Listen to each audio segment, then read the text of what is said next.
Hi, my name is Lorraine Watry and welcome to my studio. I am a watercolor artist and I've worked with watercolor for 26 years now, and I thought I would start a new series of videos where I go over different tips, tricks, and techniques for working with watercolor. And hopefully these short videos will help you in your journey, and if you have a question or a technique that you would like to see, please comment below and I will try to accommodate that in a future video. For today's tip video, I thought I would go with a question that a subscriber had asked on how I decide what colors I'm going to use to do a painting. And so I have a few different images out here, and I thought I would kind of walk through some of my thought processes as I am looking at them. And then I have a different image that I will go through and show some of the mixes that I will come up with to use in that painting. And when you're looking at an image, generally there's not necessarily one way to create that image with paint. You can mix different colors and still generally come up with something that is close to what the image might be showing. Or you may decide that you want to use the subject, but not necessarily all of the colors that are in the image. So whenever you're either painting in your studio or painting on location, don't feel like you are stuck using exactly what is in front of you. Try different things and you might either come up with a better combination or a better composition because of the colors, or you might come up with a new style that becomes your signature style. We all see color somewhat differently, and so even though I might say yellow-green is a mix of this yellow and that blue, the other people looking at it might see that it's something slightly different for them. So we don't all see color exactly the same, and we also don't all have the same pigments or brands of paint on our palettes.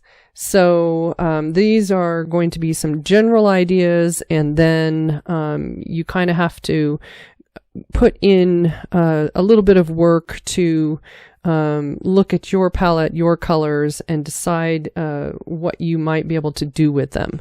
Now, some of it is a color theory thing where you have to experiment with colors and also learn about colors so that when you go to make a mix, you understand why certain colors make some mix that might be a little more neutral or a little more vibrant, or that mixing a yellow and a blue is going to get you a green, or mixing a yellow and a red is going to get you orange. Those kinds of things are kind of basic color theory type of things. And if you have not had a lot of color theory, you might look up videos for color theory on YouTube or in other locations and just get some more information. It can be doing a subject more than once, and also painting. So putting in that painting time is a big thing, because over time I feel like my knowledge of the pigments that are on my palette and how I can mix them has grown because I have done enough paintings now. I have enough painting time behind me that I can look at an image now and pretty much go, okay, if I mix this and this, that will give me the color I'm looking for. So to start, I will look at, I'll move these guys just to make it easier. So I'll look at this landscape, and the first thing is I will look at the sky. And generally, I like to use a mix of cobalt, and I used to use cobalt and manganese to do a sky, because kind of toward the top, maybe up in there, this was very similar to cobalt. And then as it comes down, it goes a little more turquoisey, and I don't have manganese on here. This was just a strip I had created for a different purpose. And now I tend to use cobalt maybe at the top of the sky because it's a bluer, kind of leaning toward purple up in here. And then as it goes down, it gets a little lighter and it goes a little more turquoisey. So I would maybe use cerulean. I still have that on my palette. I might use a very pale phthalo blue, or I have peacock. So those are all turquoise colors that I have over there. And these images I'm just going to talk about right quick, and then I will actually show you my method on an image that I'll be using. So then the other thing I'm looking at is, do the greens feel like they're vibrant, or are they a little more muted? And I'm also looking at the darker values compared to some of the lighter values. And so some of those things are going through my head. I may not write them down or spell it out or anything, but it's just a process that I have going on now. So the greens are, some of them warmer, and so warmer would mean it's leaning toward yellow. And then some of them are a little cooler. In fact, I'll zoom in right quick.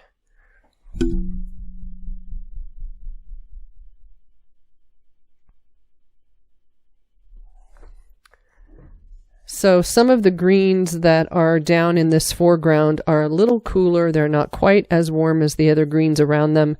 And sometimes I will push that. So when I was talking about figuring out your color sense or how you want to portray an image, sometimes I will make things purposely lean a little cooler or lean a little warmer in order to separate maybe the greens or just make it a more interesting area.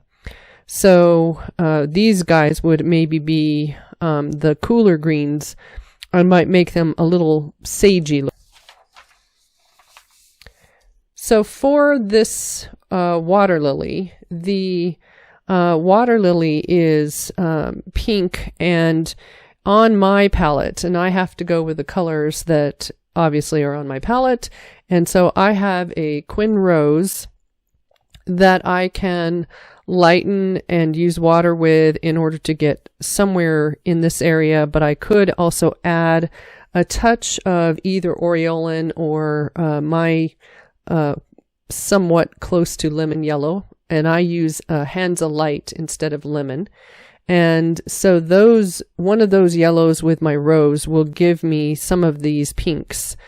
And then I can also look and see, well, there's greens in here. And this green, in fact, if I bring this back over, this green right here is more of a lime green compared to this green, which is a warmer green, but it is a little more neutral compared to more yellow and a little bit more vibrant in this image.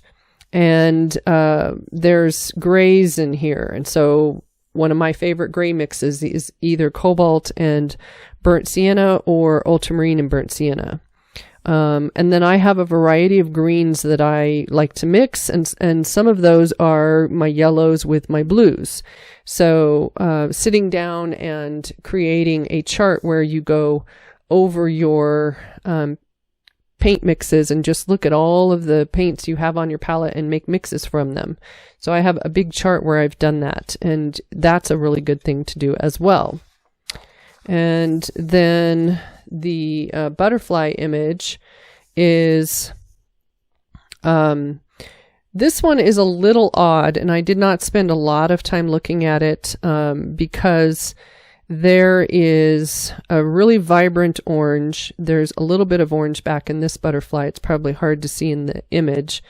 And then there's some warm tones on the flowers, but it's pretty separated. So there's orange here, and then there's purple here, and I'm not sure exactly how I would work with this. I might decide that I like the purples, but I might want a little bit of a peachier color in this flower bud that has started to die off.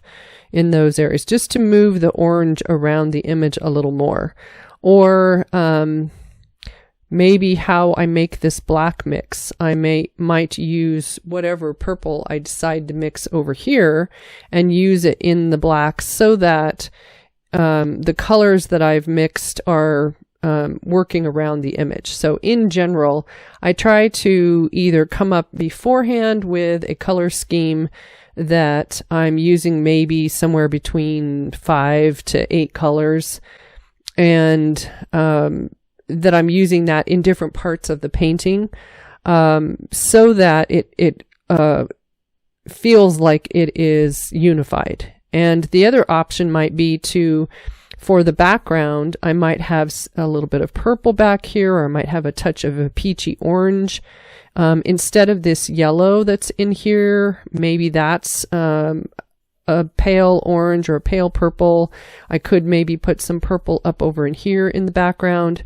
So the image of the butterflies is good, but this is one of those that I would have to maybe think about a little longer. This is one that I'm going to be using for a class.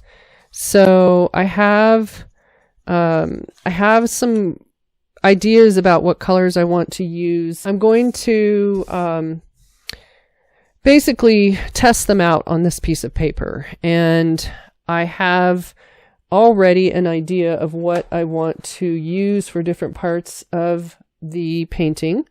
And so when you are trying to figure out what you want to use, just doing a little test strip like this can be very helpful. And like I said, for the one water lily that I showed a few minutes ago, I know that my Quin Rose can go very pale and can give me a nice pink that will pretty much mirror, I can even bring it closer to the edge right here, pretty much mirror the pink in different parts of this flower. So that was a pretty quick match, and part of that is just because I worked with Quin Rose enough that I feel comfortable using and knowing what it's going to do. Now, there is on this flower, there is also a more purpley area where it is more in shadow. And again, because I've used this mix before, I will probably use cobalt with a touch of the rose. Whoops, too much cobalt. And I can make a red purple that will get very close to that color on the flowers that are in shadow and that are a little purpler. And so maybe I didn't mix that right away. Maybe I mixed it with something else. So maybe I thought, okay, I'm going to try, maybe I'll try my peacock. And instead of using the cobalt, and I'll just give that one a try and see what I think. And I want to make sure it's still on the red side of my purple so that it's a little closer. And that's pretty close. So it's not that using a different blue is necessarily going to be wrong. It's just that it may not be the mix that I want to use, or it may not be exactly where I'm thinking I want to have the color be. Now, I did add a little more of the rose into the mix, and you can see that by doing that, it's a little closer. And I can even put it down here so that maybe you can see that. So this is a more turquoisey blue mixed with the rose, and I'm still getting kind of close. Now, that doesn't always happen, and depending on how you're, what you're mixing, what colors you're trying to use, you may have to try a different mix because it just may not be getting close enough to what you want. For the background greens, I have options. So one is I can use a pre-mixed color like sap green and sap green is going to be very close to that green, but it is going to be a little more vibrant. And I do feel like there might be just a touch of that maybe up in there, but it probably has either a little bit of cobalt mixed with it, which I can try. So here's the sap and sap and cobalt right there. And that gets pretty close. It's maybe a little more neutral in parts of it, and it's a little cooler than that green right there. Or I could put a little yellow with the sap green, so I can grab sap green and I'll try maybe some New Gamboge, because New Gamboge is a warmer yellow. And try that right here and see if I like that. And I actually see that maybe a little bit down in here. And it does make a difference once these are dry, because right now they will look a little more vibrant than they do once your pigment has dried. And that's pretty close up in there. So those are options. And like I said, it doesn't have to be exactly what you're seeing in the image. You can adjust and go with something a little more vibrant. You could make it a little more neutral. And then I could also make those green mixes from a blue and a yellow. And so I'll grab some cobalt and I'll start with the New Gamboge because I have that out. And I'll just give that a try.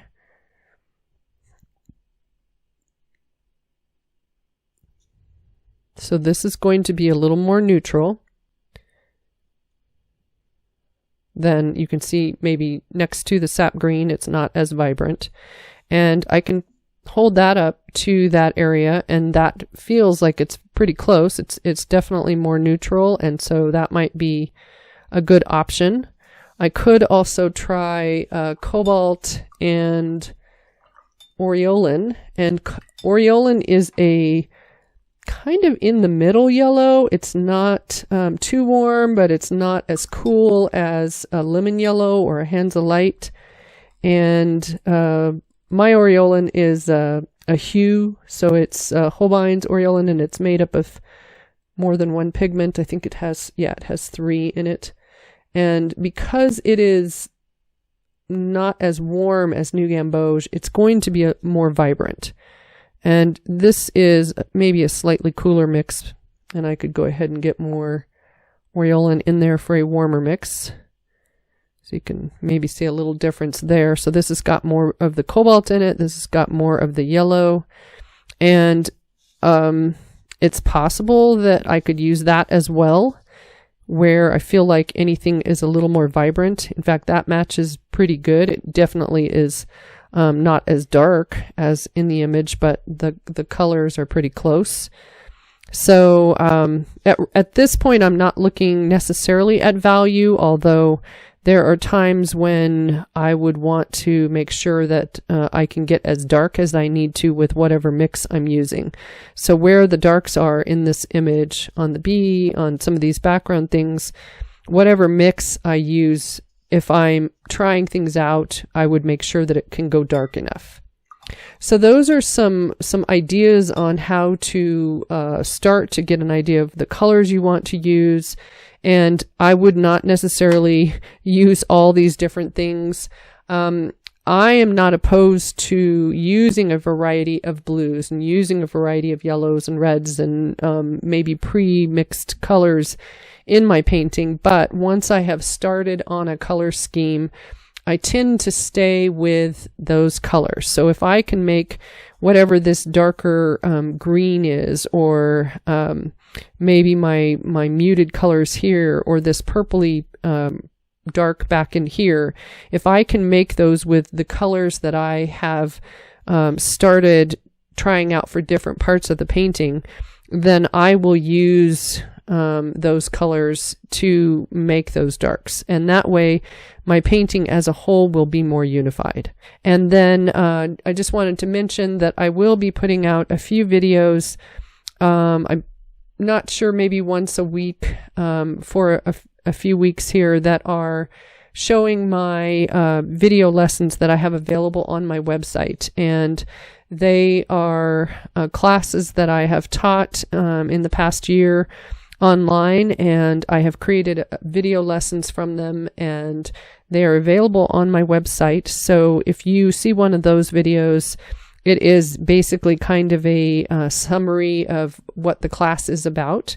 And they're not the watercolor tip and trick videos, but just wanted to get that information out for anyone who wants to go and check those out.